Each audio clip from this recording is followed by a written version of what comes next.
అందరికీ నమస్తే. Welcome back to rainbow home cooking. ఈరోజు మీ అందరికీ చూపించే స్పెషల్ రెసిపీ ఇంకా చాలా టేస్టీ రెసిపీ, ఇంకా చాలా సింపుల్ రెసిపీ కూడా అండి. మిగిలిన రైస్ ఉంటుంది కదా, మిగిలిన రైస్తో చాలా టేస్టీగా క్రిస్పీగా తక్కువ ఆయిల్ పీల్చుకునేలాగా ఈరోజు మీకు గారెల్ని చేసి చూపించబోతున్నాను.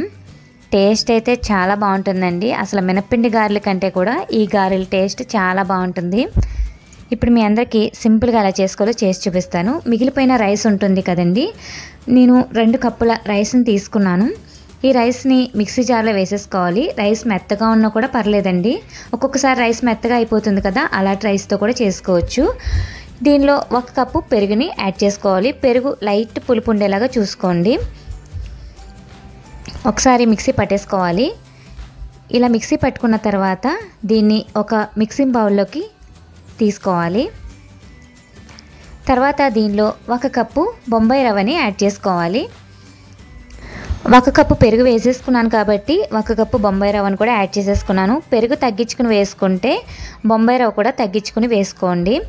తర్వాత దీనిలో చిన్నగా తరిగిన పచ్చిమిర్చి 1 టేబుల్ స్పూన్, ఇంకా ఉల్లిపాయ తరుగు 1 అరకప్పు, ఇంకా అల్లం 1 టేబుల్ స్పూన్, టేస్ట్కి సరిపడినంత సాల్ట్ వేసేసుకోవాలి.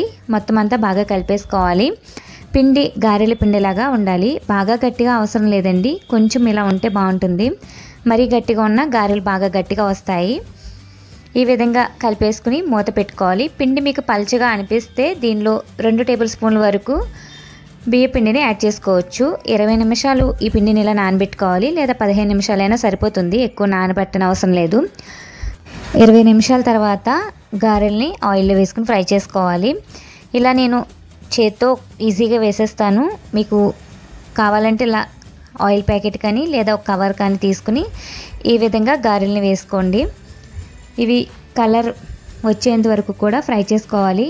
ఇవి పెద్దగా ఆయిల్ కూడా తీసుకోవండి. చాలా సింపుల్ రెసిపీ, చాలా టేస్టీ రెసిపీ కూడా. చాలా క్రిస్పీగా చాలా టేస్టీగా ఉంటాయి.